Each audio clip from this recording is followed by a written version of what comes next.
ध्यानस्थिता संयमयोग युक्तः ते भीतिशोका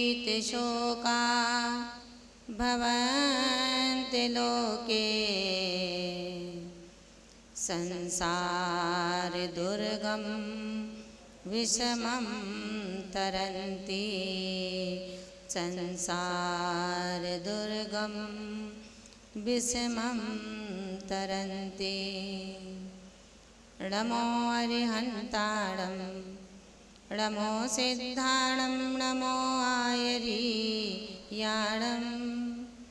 नमो उवज्झायाणं नमो लोये सविसाहूढम्। सरस्वती नमस्तुभ्यं वरदे कामरूपिणी विद्यारम्भ करिष्यामि सिद्धिर्भवतु मे सदा सिद्धिर्भवतु मे सदा।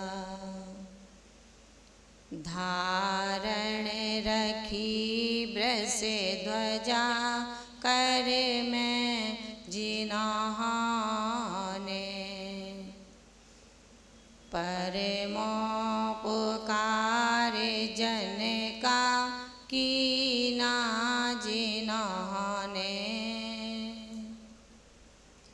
सम्यक ज्ञान विदुषी सिद्धांतकारी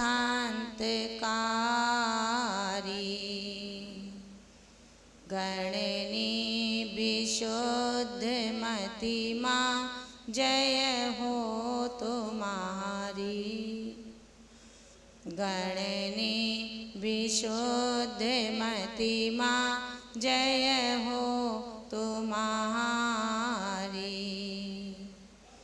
गणनी विशुद्ध मतिमा जय हो तुम्हारी। जब बोलिए आदि ब्रह्मा तीर्थंकर आदिनाथ भगवान की, चैतन्य चमत्कारी तीर्थंकर श्री पार्श्वनाथ भगवान की, शासन नायक तीर्थंकर श्री महावीर स्वामी की, परम पूज्य गिरनार गौरव आचार्य श्री निर्मल सागर जी महाराज की, परम पूज्य सिद्धांत रत्न भारत गौरव गुरुवर्या गणनी हारिका श्री विशुद्धमती माता जी की, द्वादशांग में जिनवाणी माता की, 16 कारण महापर्व की, श्रीमद् जैन धर्म की।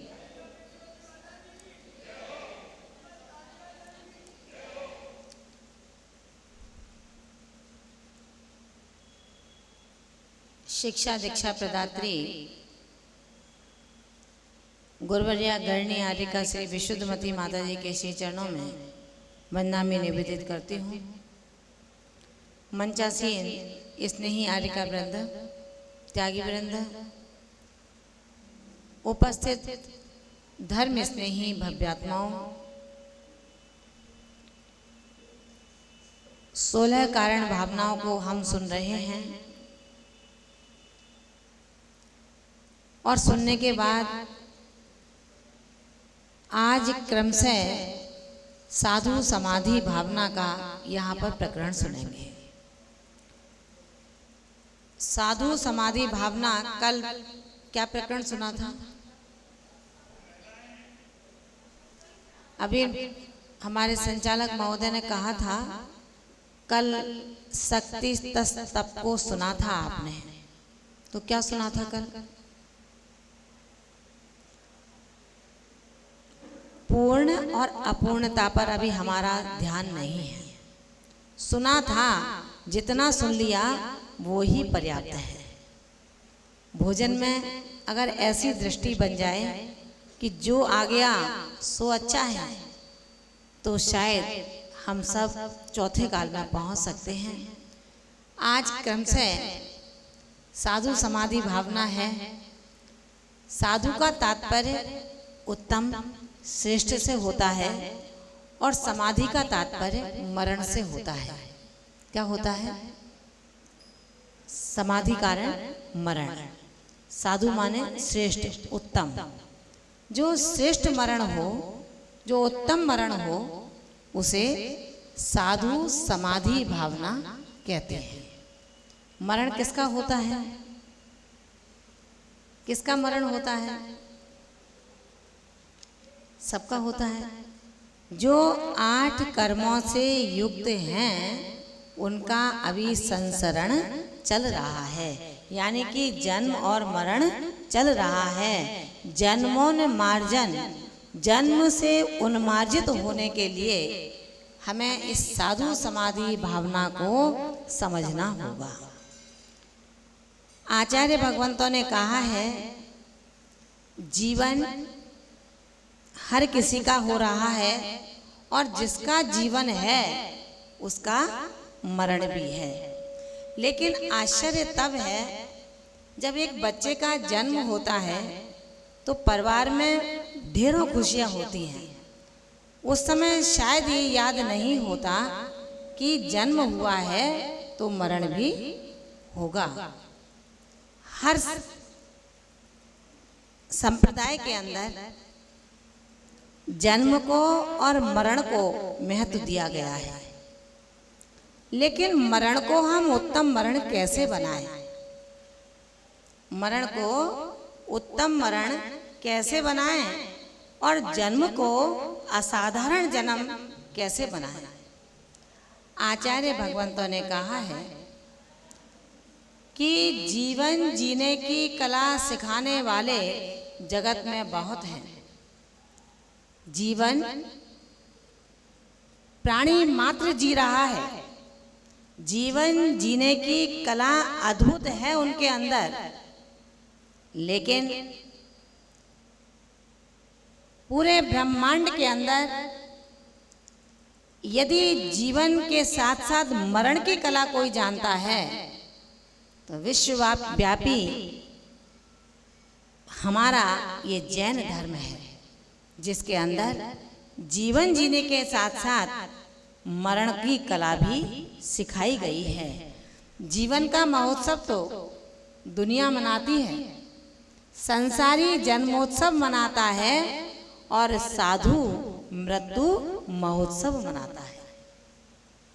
प्रश्न ये उठता है कि साधु समाधि यानी कि साधु समाधि को ग्रहण करें।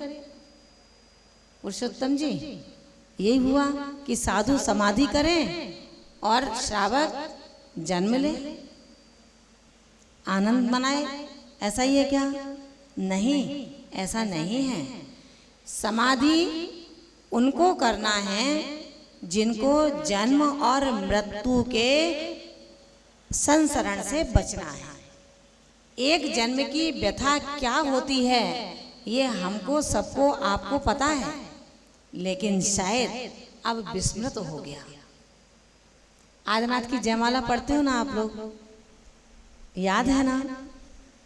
पढ़ते हैं, रोज पढ़ते हैं, लेकिन कभी गुनते नहीं हैं। जितनी जन्म की वेदना है उससे कहीं बढ़कर के मृत्यु की वेदना है।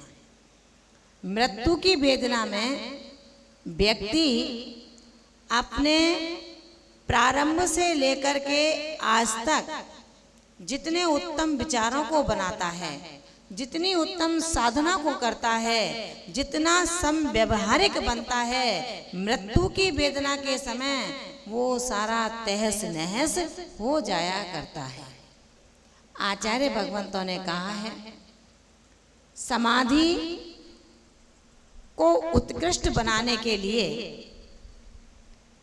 नेमिचंद सिद्धांत चक्रवर्ती ने ग्रंथराज गौमठसार के अंतर्गत लिपिबद्ध किया। मरण के भेदों के माध्यम से प्रायोगमन मरण, इंगनी मरण और भक्त प्रत्याख्यान मरण। कितने मरण बताए? 3 मरण बताए। प्रायोगमन मरण का मतलब है जिस मोक्षार्थी ने, जिस साधक ने प्रायोगमन मरण स्वीकार किया है, वो साधक अपने इस नश्वर तन की ना स्वयं सेवा करेगा और ना किसी दूसरे से कराएगा। ये अपने मोक्ष मार्गियों के मार्ग हैं। मोक्ष आसानी से नहीं मिलता, मोक्ष आसानी से नहीं मिलता, लेकिन मोक्ष इतना कठिन भी नहीं है जो अपनाया ना जाए। चने खाते ना अपन लोग, बरिया जी, चने अच्छे लगते हैं क्या? चने खाने में अच्छा लगता है, और उसके साथ गुड़ और मिल जाए थोड़ा सा, आनंद ही आनंद है। अच्छा लगता है ना? भुट्टे सेक करके खाते हैं बाहर बैठ करके, कितना अच्छा लगता है। मित्र और भुट्टे और मंगलवार का दिन, आनंद आ गया, कितना अच्छा लगा। आचार्य भगवंत कहते हैं, रे मित्र तू बहुत भोला है, बहुत भोला है। अगर इस भोले के साथ शंकर और बन जाए तो तेरी जिंदगी में 4 चांद लग जाएंगे। उन्होंने कहा कि लोहे के चने चबाना शायद फिर भी संभव हो जाएगा, लेकिन मोक्ष मार्ग पर जब एक मोक्षार्थी बढ़ता है, उसकी नियति है अब मुझे अपना मरण महोत्सव में परिवर्तित करना है। एक बार मरण महोत्सव में परिवर्तित हो जाएगा तो ध्यान रख लेना, 7 और 8 भवों में वो मरण निर्वाण महोत्सव बन जाया करता है। हमारा निर्वाण महोत्सव हो, सबकी इच्छा है, सब मोक्ष जाना चाहते हैं, लेकिन ऐसे भी अज्ञानी जीव हैं जो हमसे प्रश्न करते हैं कि माता जी मोक्ष में जाकर के करेंगे क्या, वहाँ काम क्या है। गलती उनकी नहीं है, संस्कार उनके हैं। कुम्हार का चाक देखा है क्या? कुम्हार एक डंडे का अवलंबन लेकर के उस चाक को प्रत्यावर्तन कराता है, घुमाता है। डंडा हाथ में है, चाक घुमाया जा रहा है। जैसे ही चाक अपने संस्कार में आ जाता है, घूमने लगता है, वो कुम्हार डंडा अलग कर देता है और जिस चाक पर मिट्टी रखी हुई है उस मिट्टी को आकार देना प्रारंभ कर देता है। आचार्य भगवंत कहते हैं, तुम्हें कुछ नहीं आता तो बैठ जाओ कुम्हार के चाक के पास जाकर के। चलते हुए चाक, रुकते हुए चाक को डंडे के अवलंबन से चलाता है, और चलने का संस्कार चाक जब प्राप्त कर लेता है तो डंडा अलग कर लेता है। इसी तरह से संसारी आत्मा जो अनादि काल से परिभ्रमण कर रहा है, कभी नरक में जाता है, कभी निगोद में जाता है, और कभी तिर्यंच की निकृष्ट योनियों को धारण करता है। कभी 1 इंद्री, कभी 2 इंद्री, कभी 3 इंद्री, कभी 4 इंद्री, कभी असंगी पंचेंद्री, तो कभी संगी पंचेंद्री बन पाता है। ऐसी पर्यायों को धारण किसने किया है? किसने किया है भैया? किसने किया है? माता जी, यहाँ कोई ऐसा नहीं है जिसने इन पर्यायों को धारण नहीं किया हो। यही तो पंच परावर्तन संसार है। 1 इंद्री के हर समय वेदों को मैंने धारण किया, 2 इंद्री के हर समय वेदों को मैंने धारण किया, नरक की हर पर्याय को मैंने धारण किया।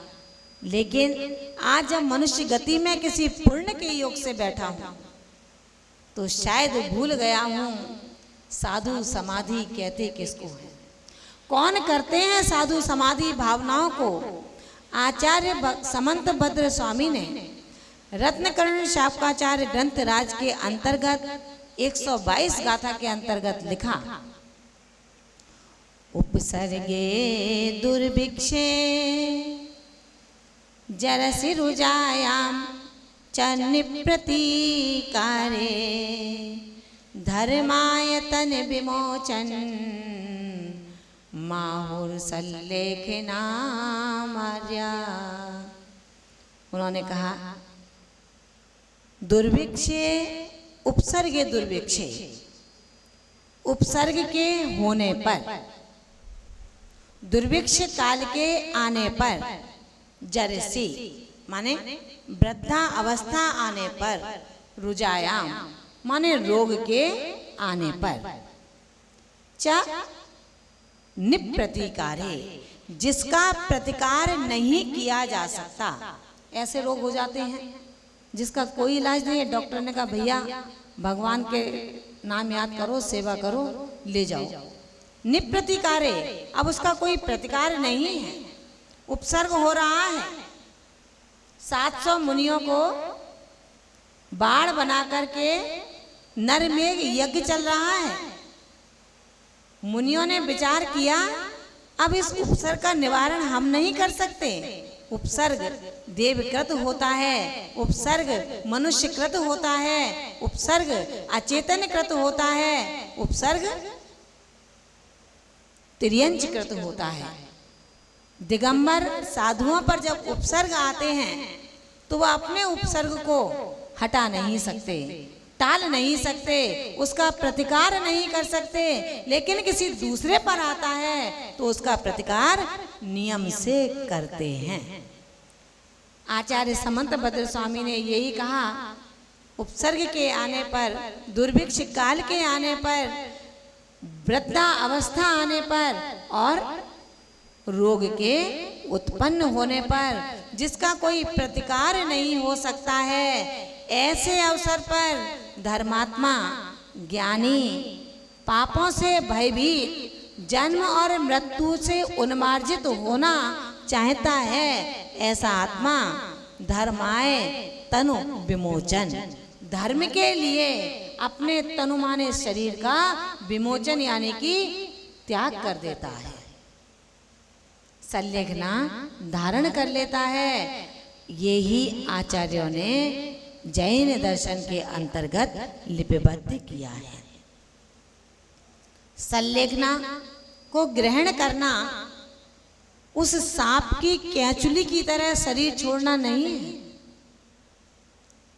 शरीर को छोड़ने के साथ साथ 12 वर्षीय संलेखना के अंतर्गत जहां पर सिद्धांत चक्रवर्ती आचार्य श्री नेमिचंद्र स्वामी ने ग्रंथराज गौमोत्सार के अंतर्गत लिखा कि प्रायोग गमन मरण के अंतर्गत वो साधक ना स्वयं अपने शरीर की टहल करता है, ना दूसरों से अपने शरीर की टहल सेवा वैयावृत्ति करवाता है। लेकिन इंगनी मरण को जिसने धारण किया है, इंगनी मरण को जिसने स्वीकार किया है, ऐसा मोक्षार्थी अपने शरीर की सेवा स्वयं तो कर सकता है लेकिन दूसरों से नहीं करवाता है। भक्त प्रत्याख्यान मरण जो वर्तमान में आज यत्र तत्र हमें दिखाई दे रहा है, कौन सा है? कौन सा है महामंत्री महोदय? कौन सा है? आपको भी इसी रास्ते पर चलना है। ध्यान रखना, मरण सबका होगा, लेकिन हे प्रभु मेरा समाधि मरण हो, कुमरण ना हो।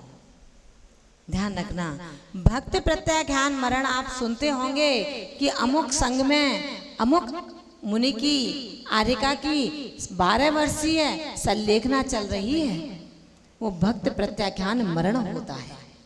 12 वर्षीय संलेखना को जो धारण करते हैं ये उत्कृष्ट मरण कहलाता है। इस उत्कृष्ट मरण को करने वाला साधक 5 या 6 भवों को धारण करता है और मुक्ति को प्राप्त होता है। 12 वर्षीय संलेखना आज पंचम काल में संभव है। हमारे यहाँ पर भी छुल्लिका माता जी जो परसों गिर गई हैं, उनकी 12 वर्षीय संलेखना चल रही है, जिसमें उनका ये 3रा वर्ष चल रहा है।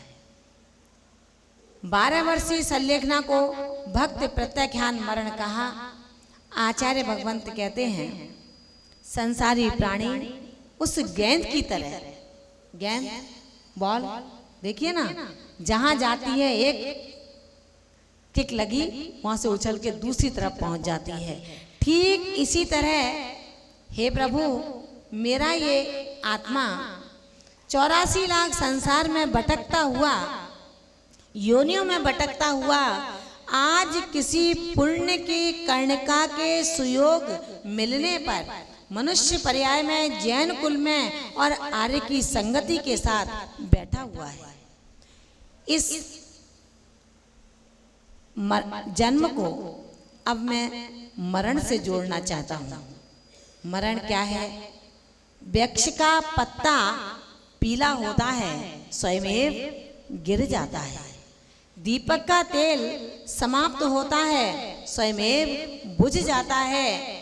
जीव की जब आयु पूरी होती है तो वो जीव स्वयमेव मृत्यु को प्राप्त हो जाता है।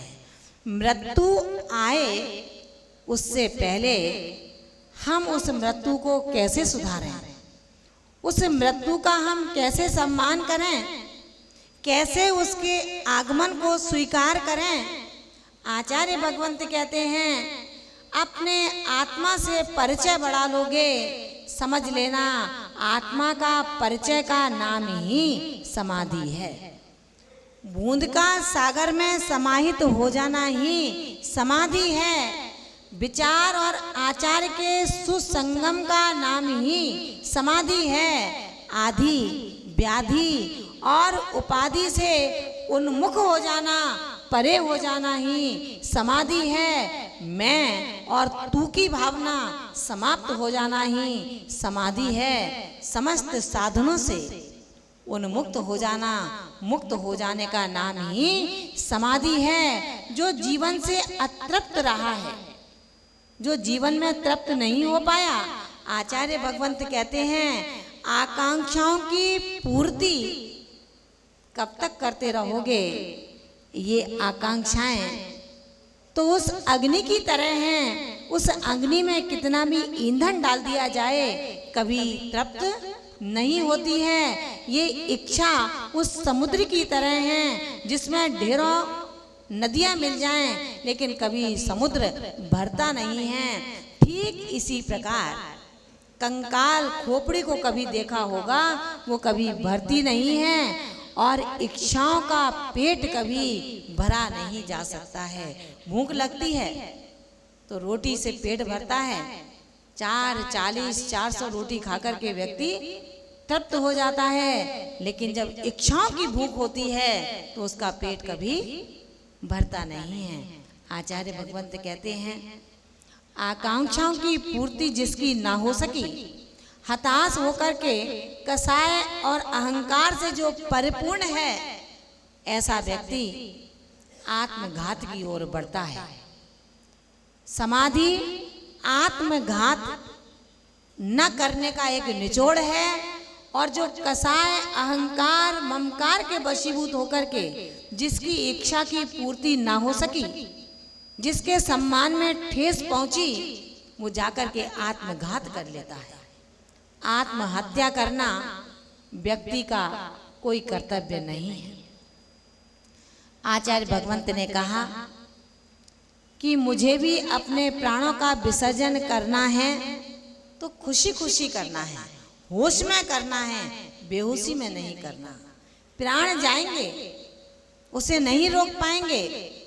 चीखते चिल्लाते हुए जब एक स्वर्ग का देवता अपनी आयु के अंतिम क्षणों की स्थिति को मंदार माला जो गले में पड़ी थी उसको मुरझाता हुआ देखता है तो अन्य देवों से कहता है कि हे दिव्यधारी देवों, मेरे जीवन को बचा लो। इतना वैभव छोड़ करके मैं जाऊंगा, कोई दूसरा देव इस वैभव को हस्तगत कर लेगा। मैं आपके हाथ जोड़ता हूँ, मेरे जीवन को बचा लो। अपनी आयु के कुछ निषेक मेरे जीवन में लगा दो। सम्यक दृष्टि देव ने कहा कि आपकी आयु को कैसे बढ़ाया जा सकता है? व्यक्ति की आयु ना बढ़ाई जा सकती है और ना घटाई जा सकती है। घटेगी तो आपके संक्लेश परिणामों से घटेगी, घटेगी तो आपके मिथ्या परिणामों से घटेगी। क्योंकि जो व्यक्ति बहुत संक्लेश में रहते हैं, तनाव में रहते हैं, जब ही तो शुगर होती है उनको। हर्ष में तनाव में रहना, संक्लेशित परिणामों को करना, जो व्यक्ति संतोष की रोटी अपने घर में 4 व्यक्तियों के साथ ना खा सका, समझ लेना वो तनाव की रोटी तेरे पेट के अंदर जा रही है। कामयाबी महान भावों 4 चूल्हे करने में नहीं है। कामयाबी एक चूल्हे पर 4 खाएं, इसमें कामयाबी है। 4 रोटी 4 लोग खाएं, इसमें कोई सफलता नहीं है। एक रोटी को 4 लोग खाएं, इसमें बहुत बड़ी सफलता है। समाधि के सूत्रों को पढ़ना चाहते हैं हम सभी, ऐसे समाधि के सूत्रों को पढ़ें जो समाधि, जो मृत्यु मेरा मृत्यु महोत्सव बन जाए। हम सभी उस मरण की ओर प्रतिक्षण चल रहे हैं, क्योंकि मरण के 2 भेद भी बताए हैं, एक आविची मरण और एक तद्भव मरण। आविची समझते होंगे ना आप लोग, बीची, बीची के माने लहर, लहर जो नदी में, समुद्र में प्रतिक्षण लहरें आती हैं और जाती हैं, उठती हैं और गिर जाती हैं। बिना लहरों के कभी समुद्र नहीं हो सकता, बिना लहरों के कोई नदी का सागर नहीं हो सकता। ठीक इसी प्रकार मृत्यु और जीवन दोनों साथ साथ चल रहे हैं। हमारा जो जीवन चल रहा है ये नित्य प्रति आयु का एक एक निषेक प्रति क्षण मृत्यु के आगोश में जा रहा है। आज अपन कितने बड़े हो गए? कोई 50 साल का, कोई 40 साल का, कोई 35 साल का, यही उम्र है ना। अपन कहते हैं बच्चा बड़ा हो गया है, 50 वर्ष का हो गया है। जैन दर्शन कह रहा है आपकी आयु के 50 वर्ष अब कम हो गए हैं।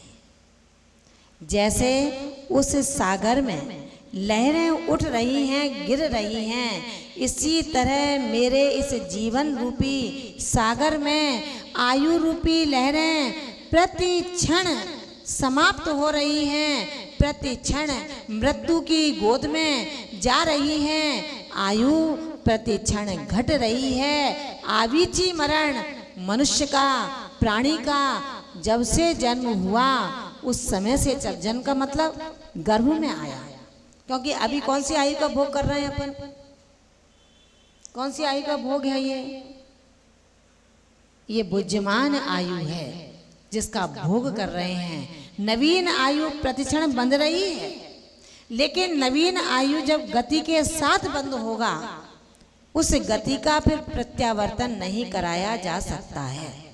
अभी तो आयु बनती है, कभी देव की आयु बन रही है, कभी त्रियंच की आयु बन रही है, कभी नरक की आयु बन रही है, ये उदय में भी आएगी।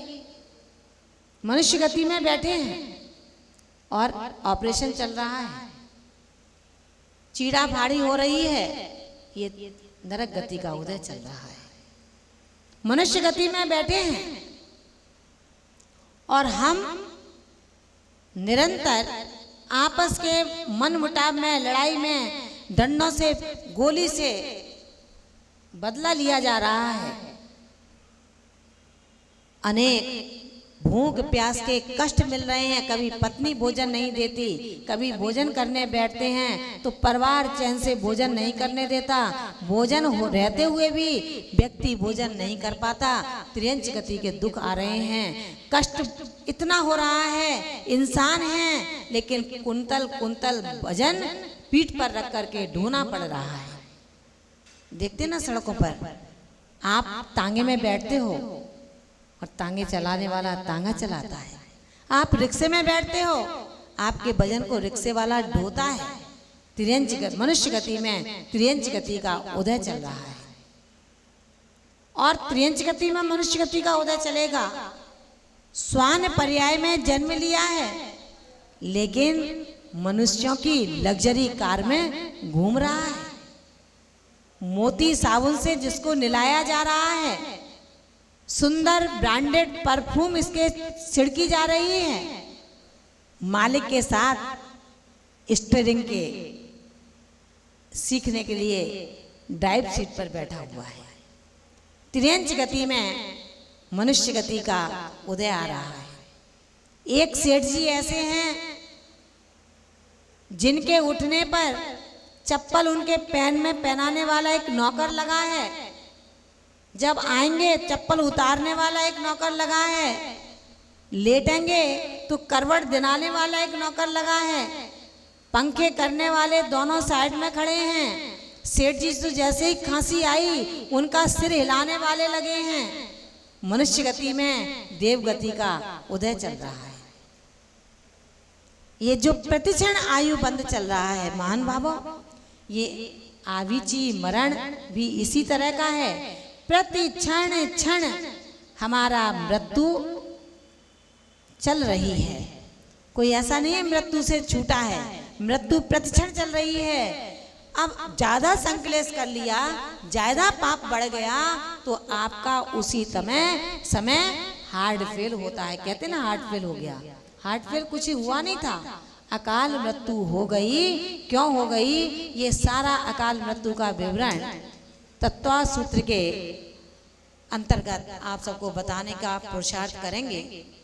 अब भक्त प्रत्याख्यान मरण 12 वर्षीय संलेखना से चल रहा है, जिसमें 4 वर्ष न्यूट्रल चलते हैं जैसे सामान्य चलते हैं, उसके बाद फिर क्रम से उनका त्याग होता चला जाता है। उस भक्त प्रत्याख्यान त्याग के अंतर्गत आचार्य समंतभद्र स्वामी ने बहुत ही सुंदर त्याग का क्रम हम सबके लिए बताया है। अगर आपने रत्नकर्ण साकाचार अध्ययन किया हो ग्रंथ का, किया है क्या? आप लोगों ने किया होगा। महाराज श्री थे, क्या किया उनके साथ में आपने? एक सुंदर अवसर 2 वर्ष के कोरोना काल था, कितना ले सकते थे उनसे, आप ले सकते थे, उनके पास भंडार था, लेकिन हमने उन भंडार की अक्षय निधि में से एक अंश भी ग्रहण नहीं कर पाया। अगर करते तो आज जो मैं पूछ रही हूँ आप उसका प्राउडली आंसर देते कि हाँ माता जी हमने पढ़ा है। ये आचार्य समंतभद्र स्वामी ने भक्त प्रत्याख्यान मरण में आहार त्याग का क्रम जो कहा, उन्होंने कहा आहार्यम परिहाप्य क्रमशः स्निग्ध विवर्धयेत् पानम स्निग्धम चहापयत्वा खरपानम पूरे क्रमशः। क्या कहा? संलेखनाधारी साधक अन्न के भोजन को परिहाप्यम छोड़कर, जिसने 12 वर्षीय संलेखना ली है, उसके आहार त्याग का क्रम 12 आहार को परिहाप्यम छोड़कर, कौन सा आहार? अन्न का, अन्न के भोजन का आहार छोड़कर क्रम से स्निग्ध विवर्धयेत् पानम, दूध और छाछ के पान को बढ़ाता है, और आगे चल करके दूध और छाछ को भी छोड़ता है। फिर कांजी चावल का माड़ और गर्म जल को लेता है। क्रम से इसी को और आगे बढ़ाता हुआ खरपान हाप नामपि कृत्वा कृत्वोपवासमपि शक्त्या पंच नमस्कार मनास्तनुम त्यजेत सर्व यत्नेन। गर्म जल और कांजी को भी त्याग करके अब शक्ति से उपवास को ग्रहण करता है। कब किया उपवास ग्रहण? कब किया? जिसने 12 वर्षीय संलेखना को गुरु की साक्षी पूर्वक गुरु को निरपेक्षाचार बनाया है। निरपेक्षाचार कब बनते हैं? जो समाधि कराते हैं। पता है क्या आपको निरपेक्षाचार कब बनते हैं? पता है क्या? पता करो, पता करो। आचार्य साधारण बनते हैं जो अपने संघ का आचार पंचाचार का पालन स्वयं करते हैं और कराते हैं। और निर्यापक कौन बनते हैं? जब समाधि का नंबर आता है तब निर्यापकाचार्य बनाया जाता है, पहले नहीं बनाया जाता, पहले आचार्य बनाया जाता है। आचार्य उन निरपेक्षाचार्य के सानिध्य में, निर्देशन में जब 12 वर्ष पूरे हो जाते हैं और संलेखना समाधि नहीं होती है।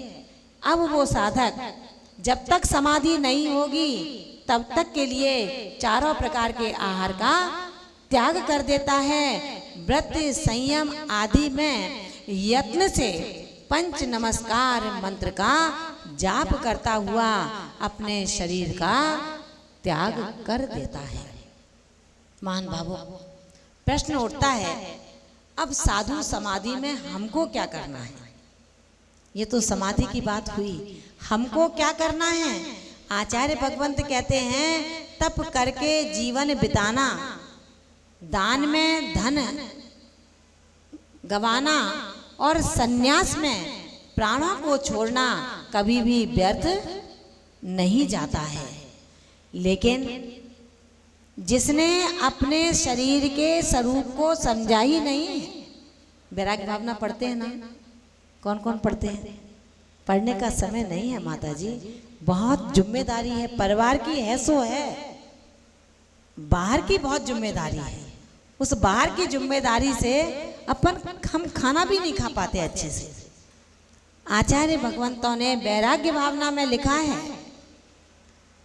राचन जोग स्वरूप नया को, विरेचन जोग सही है।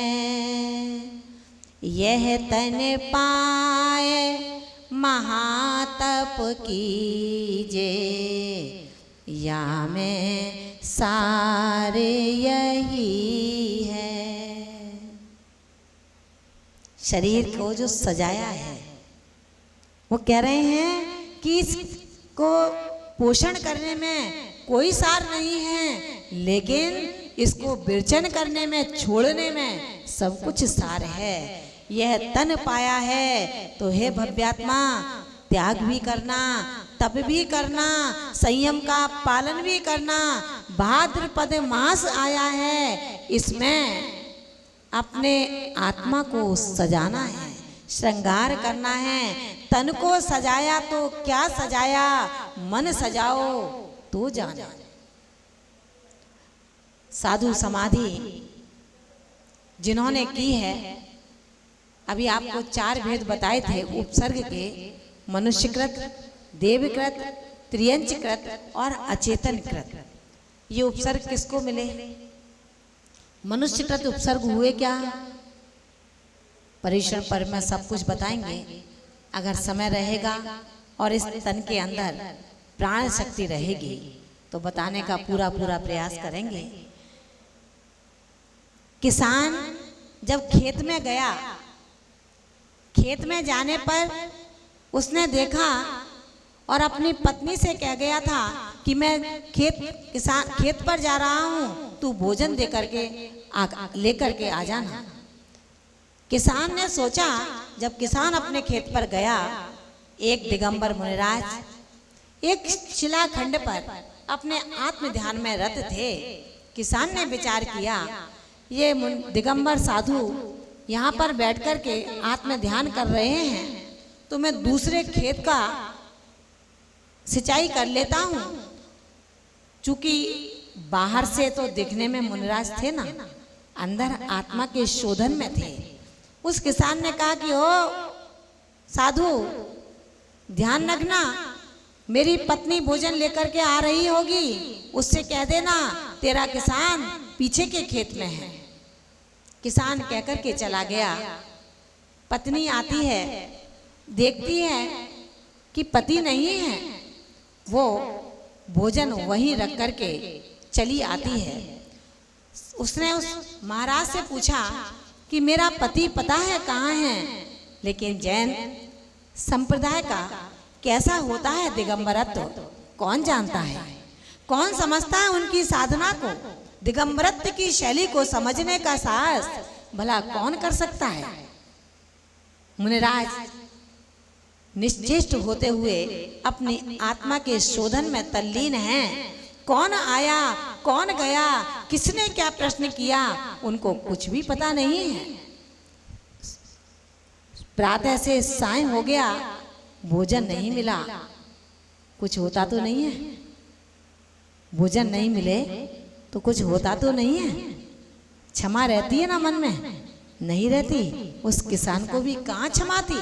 आप तो जानते हैं कि क्षमा धर्म है, क्रोध अधर्म है। क्षमा पुण्य है, क्रोध पाप है, लेकिन फिर भी छोड़ते नहीं है। किसान को गुस्सा आया कि अरे मैंने अपनी पत्नी से कहा था कि आज भोजन खेत पर ले आना, लेकिन लेकर के नहीं आई। देखता हूँ इतना साहस उसका कहाँ से हुआ? पूरा दिन खेती करते करते हो गया, एक जून की रोटी भी नहीं पहुंची, कैसे मेरा शरीर चल सकता है? आप देखा ना ताप, क्रोध की अग्नि हृदय में प्रज्वलित हुई। गया घर पर, डंडा हाथ में था, पत्नी के दे मारा। पत्नी ने कहा अरे क्या बात है, पूछो तो सही, पहले मारने से पहले जानकारी तो करो। बोले अरे क्या पूछूं, तुझसे कह के गया था कि भोजन मेरे खेत पर लेकर के आना, और तुझे कोई सुध नहीं है। आज तुझे बताता हूँ घर में रहने का मजा क्या होता है। पत्नी ने कहा सुनो सुनो, मैं खाना लेकर के गई थी, ये रखा है तुम्हारा टिफिन। लेकिन उस खेत के अंदर एक बाबा बैठे थे, उनसे कहा, पूछा, उन्होंने कोई जवाब नहीं दिया कि तुम कहां पर हो, तो मैं वापस लौट आई। किसान मदहोशी हो जाता है।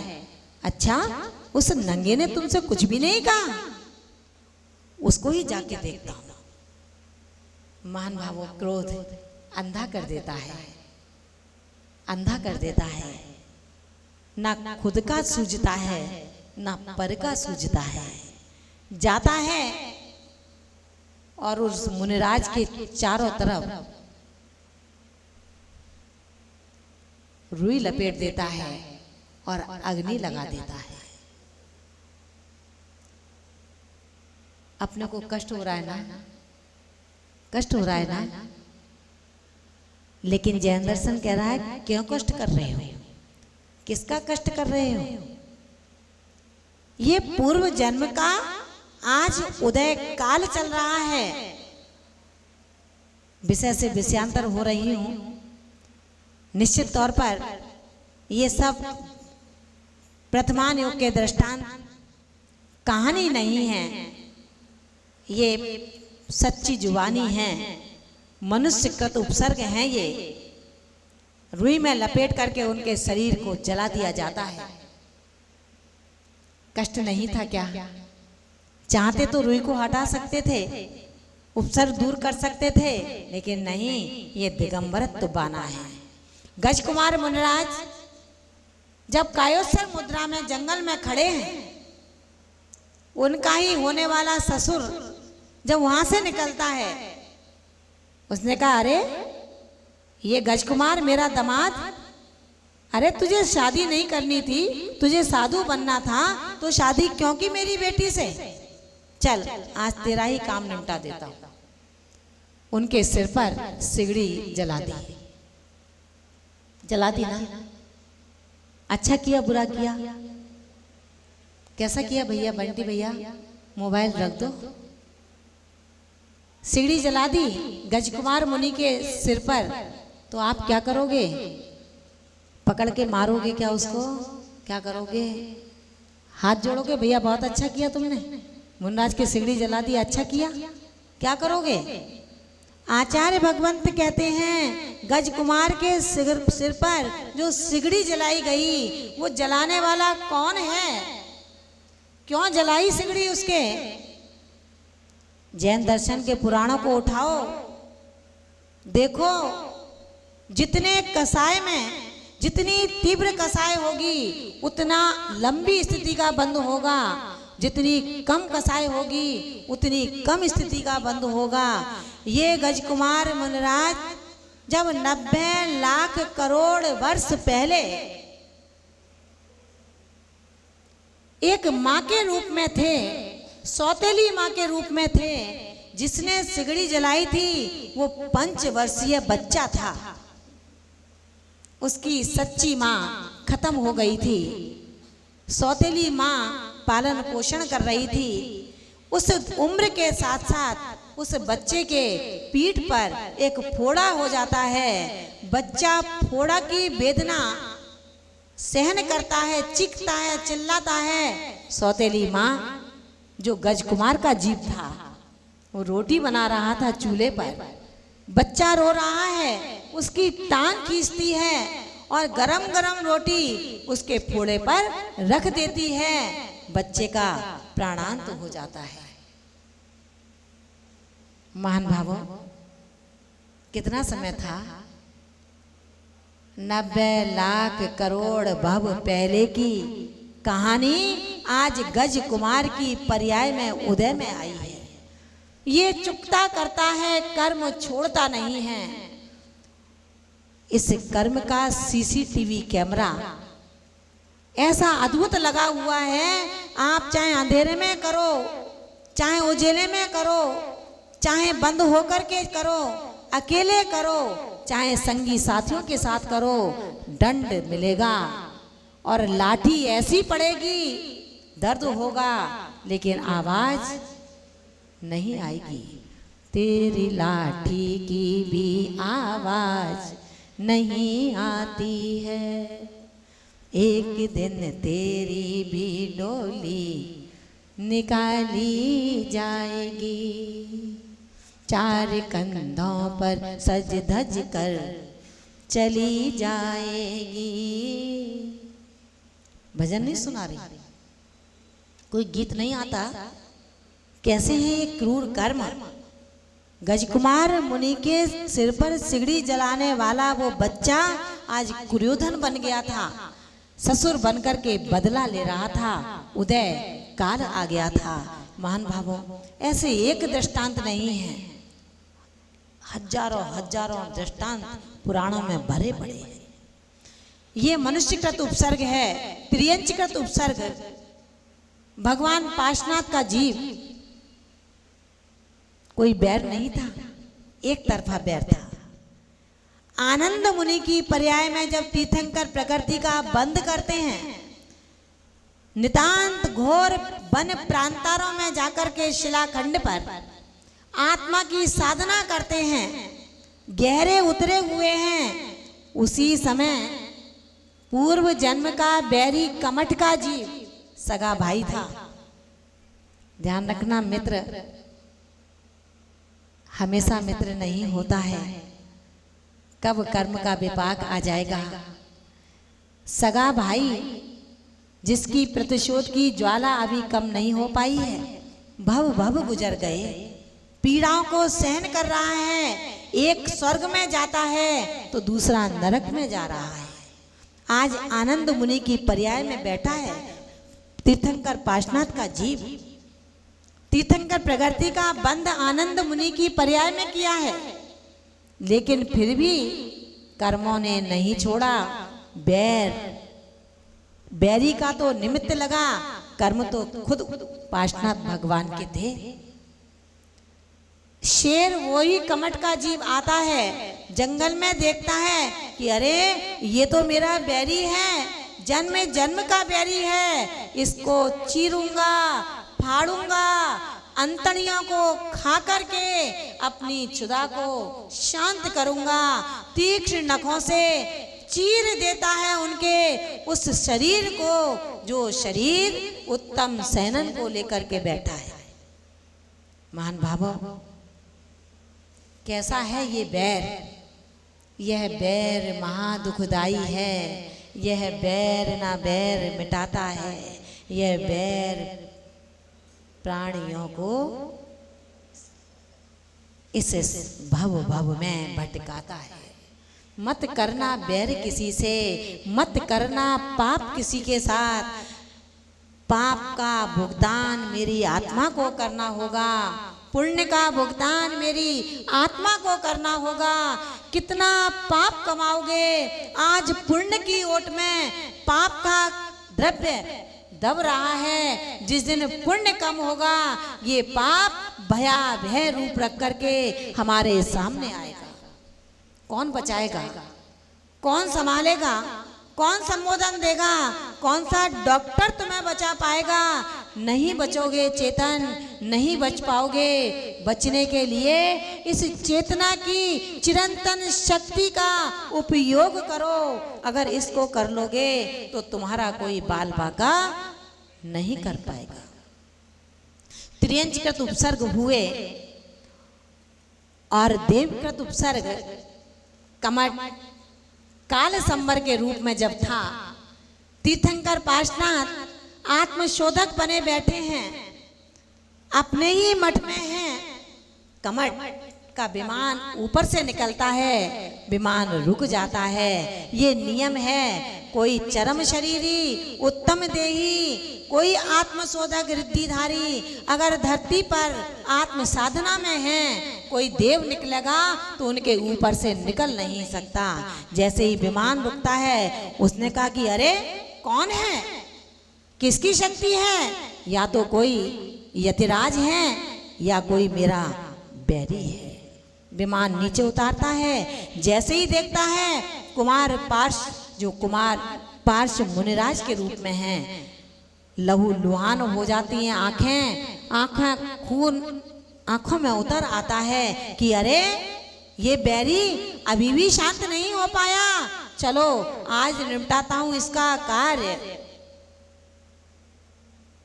उस आत्मशोधक के ऊपर पत्थर की, अग्नि की, तीक्ष्ण जल की बरसात करते हैं, डिगाना चाहते हैं, लेकिन कौन डिगे? जो अपने मठ में पहुंच चुका है, भला उसका कमठ क्या बिगाड़ सकेगा? घन घोर बरसात होती है, लेकिन कोई भी उस आत्मा का बाल बाका नहीं कर पाया। ये देवकृत उपसर्ग था। अचेतन कृत उपसर्ग, बिजली का गिरना, दीवार का गिरना, ये अचेतन कृत उपसर्ग होते हैं महान भावों। इसलिए अपने विषय को अपने अंदर में ही समाने का पुरुषार्थ करूंगी। आपका समय पूरा हो चुका है। निश्चित रूप से हम सब इस समाधि की साधना के लिए, साधु समाधि के लिए कभी भी ये विचार न करें ये महाराज मेरे नहीं हैं, ये महाराज उसके हैं, इनकी रक्षा नहीं करनी। रक्षा साधु की कैसे की जाती है, साधु के रोग का निदान कैसे किया जाता है, उसके निदान के लिए जब दवाई साधु लेता नहीं है, लेकिन दवा देना आवश्यक है। कैसे दवा देंगे? कर्म योगी कृष्ण ने घर घर में लड्डू में औषधि मिलवा दी थी, घर घर में बंटवा दिए थे, चौके घर घर में लगे थे। कहाँ महाराज जाएंगे कुछ पता नहीं था, आखड़ी कौन सी ली जाएगी, आहार होगा भी नहीं होगा, कुछ पता साधु का नहीं होता है। क्या करें? घर घर में लड्डू हैं, ये दवाई नहीं है। किसने किया था? कर्मयोगी श्री कृष्ण ने किया था। ये लड्डू जो घर घर बंटवाए दवाई के लड्डू थे, लेकिन मुनिराज लेंगे नहीं, मोक्ष मार्गी लेते नहीं हैं, तो उनको लड्डू दिया जाएगा। महाराज लड्डू हैं, थोड़ा सा मीठा करो ना, प्रसाद बन जाएगा, हम लोग भी तो खाएंगे। महाराज लड्डू ले लेंगे। इस लड्डू के कारण ही तीर्थंकर प्रकृति का बंध कृष्ण श्री कृष्ण को होगा और वो कालांतर में तीर्थंकर बनेंगे। मान भावों, अपन इस साधु समाधि से बचे नहीं। कोई साधु अस्वस्थ है तो वैद्य को लाने का काम नहीं है। वैद्य को लाने के बाद जो दवाई बताई है उसको अपने हाथों से बनाओ, अपने हाथों से देना है। औषधि का जो दान करता है वो समझ लेना सर्वौषधि रिद्धि की प्राप्ति का बंदोबस्त कर लेता है। महान भावों, श्रावक की ये चतुराई है कि बहुत सारे मच्छर हैं, उन मच्छरों से कैसे साधु को बचाया जाए। तो क्या करते हैं आप? ऑल आउट लगाएंगे क्या? मच्छरों को मारेंगे क्या? अपन कछुआ छाप लगाएंगे क्या? नहीं लगाएंगे। तो श्रावक ने, जो चतुर श्रावक था, उसने क्या किया? एक लंबी चौड़ी मच्छरदानी लगा दी। लोगों ने पूछा कि भाई मच्छरदानी तुम क्यों लगा रहे हो इतनी लंबी? महाराज तो एक है, छोटी सी लगा दो। उसने कहा ना, ऐसा नहीं होता। महाराज मच्छरदानी में नहीं बैठेंगे, मच्छरदानी में नहीं लेटेंगे।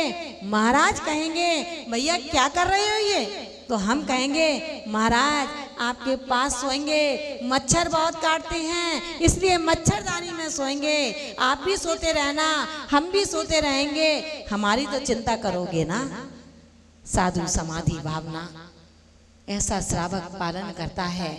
कालांतर में संलेखना को धारण करके तीर्थंकर प्रकृति का बंद कर लेता है और मुक्ति वधु का अधिपति बन जाता है।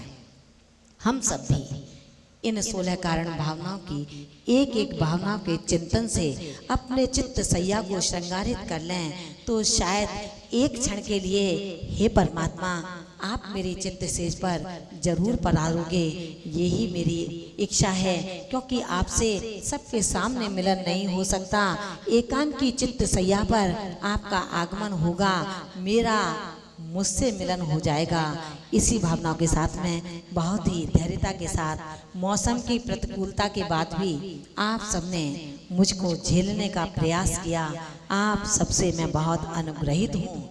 आप सबके प्रति आत्मीय कृतज्ञता ज्ञापित करती हूँ और प्रार्थना करती हूँ कि हे परमात्मा इन सभी सम्यक दृष्टि आत्माओं को असीम सौंदर्यता, चिरंजीवता, आरोग्यता और समृद्धता प्रदान करते हुए इनके अंधकार आत्म प्रदेश में ज्ञान का समुज्जल दीपक प्रज्वलित कर देना।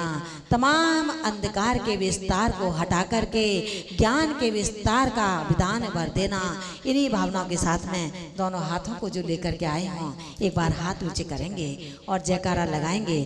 जय बोलिए द्वादशांग में जिनवाणी माता की, परम पूज्य सिद्धांत रत्न भारत गौरव गणनी आर्यका श्री विशुद्धमती माता जी की, श्रीमद जैन धर्म की। आज का नियम दे दें, नियम दे दें सबको। आज का नियम सबके लिए रहेगा, सबके लिए नियम रहेगा आज का कि जिसके घर में कोई बीमार है उसको आपको बैठ कर के 27 बार नमोकार मंत्र सुनाना है। क्या